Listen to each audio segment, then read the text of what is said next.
Hello friend, welcome back to my channel. আজকে আমি আপনাদের সাথে পুঁটি মাছের চাটনির রেসিপি শেয়ার করব।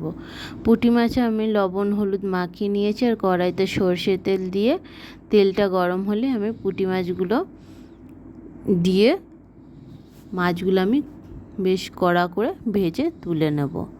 বন্ধুরা, যারা পুঁটি মাছ কড়া করে খেতে ভালোবাসেন না তারা চাইলে একটু হালকাও করে ভাজতে পারেন। তো চাটনির ক্ষেত্রে কিন্তু পুঁটি মাছটা একটু বেশি কড়া করে ভাজলেই খেতে ভালো লাগে, আঁশটানি গন্ধ লাগে না। আর নয়তো যদি হালকা ভাজেন তো মাছ একটা আঁশটানি গন্ধ ছাড়ে। আর যে সমস্ত বন্ধুরা আমার ভিডিওটি দেখছেন এখনও যদি আপনারা আমার চ্যানেলটিকে সাবস্ক্রাইব না করেন তো অবশ্যই সাবস্ক্রাইব করবেন আর পাশে থাকা বেল আইকনটিকে প্রেস করে আমার সাথে থাকবেন। এরপরে আমি একটা বাটিতে শুকনো তেঁতুল নিয়েছি আর একটা বাটিতে নিয়েছি 5 চামচ চিনি আর শুকনো লঙ্কা।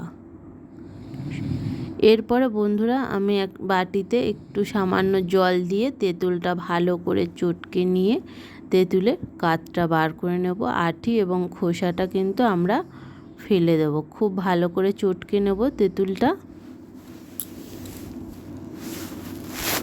বন্ধুরা, এইভাবে বাড়িতে পুঁটি মাছের চাটনি করে দেখবেন, খেতে কিন্তু খুব ভালোই লাগে। বেশ টক টক ঝাল ঝাল মিষ্টি মিষ্টি হয়, খেতে কিন্তু খুবই টেস্টি হয়। দেখুন বন্ধুরা, মাছগুলো আমার কড়া করে ভাজা হয়ে গেছে। এরপরে আমি মাছগুলো কড়াইয়ের এক সাইডে রেখে ওই তেলে আমি সর্ষে ফোড়ন দেব।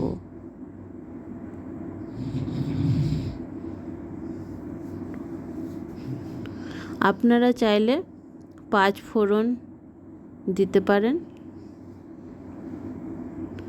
চাটনিতে বা টকে 5 ফোড়নও যায় আর সর্ষেও যায়। এরপরে আমি যে তেঁতুলের কাতটা বার করেছি সেই কাতটা দিয়ে দেব আর দেব শুকনো লঙ্কার গুঁড়ো। আর যে চিনিটা নিয়েছি সেই চিনিটাও আমি এতে দিয়ে ভালো করে সব উপকরণগুলো একসাথে মিশিয়ে নিয়ে একটু ফুটলে মাছগুলো আমি ঝোলের মধ্যে দিয়ে দেব। মাছগুলো একটু ঝোলের মধ্যে দিয়ে একটু সেদ্ধ মতন হলেই আমরা চাটনিটা বন্ধ করে দেব আর দেব সামান্য পরিমাণে লবণ।